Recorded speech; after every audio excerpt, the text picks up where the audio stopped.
we're going to talk about percent composition and how to figure out empirical formulas, okay? So we'll use the experiment that we're doing in lab where we take magnesium, we add oxygen to it, and we get magnesium oxide, okay? So let's say we start off with 10 grams of magnesium, okay? We go ahead and we do our experiment, and then at the end of our experiment, we weigh our magnesium oxide, and that weighs 18 grams, okay?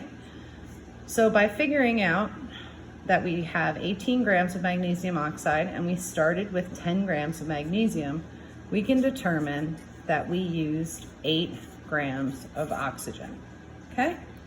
Now, if we want to figure out percent composition, we're going to take, for magnesium, we're going to take what we started with, which was 10 grams, and we're going to divide it by what our product was, which was 18 grams. Then we're going to multiply that by 100. So in this case, we get 55.5%. Okay, if we wanted to do it for oxygen, we just use their 8 grams divided by the total, 18, times 100, and we'd get 44.4%. Okay, very simple to figure out percent composition. Now, if you want to figure out empirical formula, we need to figure out the moles, okay? So from that, you're going to start here. So we have 10 grams of magnesium, right? We need to figure out how many moles of magnesium that is. So we have to divide by the molecular weight. Okay, this will give us 0.411 moles of magnesium. We're going to do the same thing for oxygen, and we're going to determine the moles.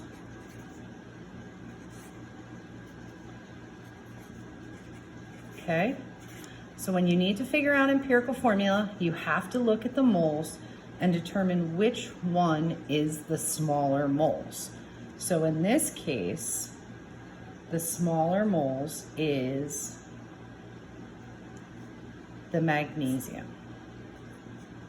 Okay, so what we do is we divide by both, that by the smaller one. So this divided by this gets 1, and 0.5 divided by 0.41 equals something around 1.2.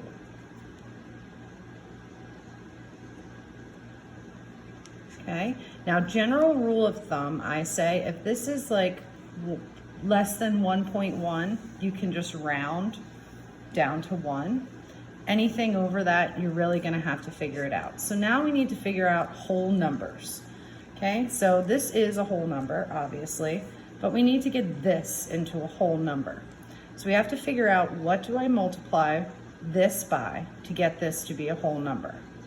Now, in this case, if we multiply it by 5, it will become a whole number. So 1.2 times 5 equals 6, and then 1 times 5 equals 5, okay?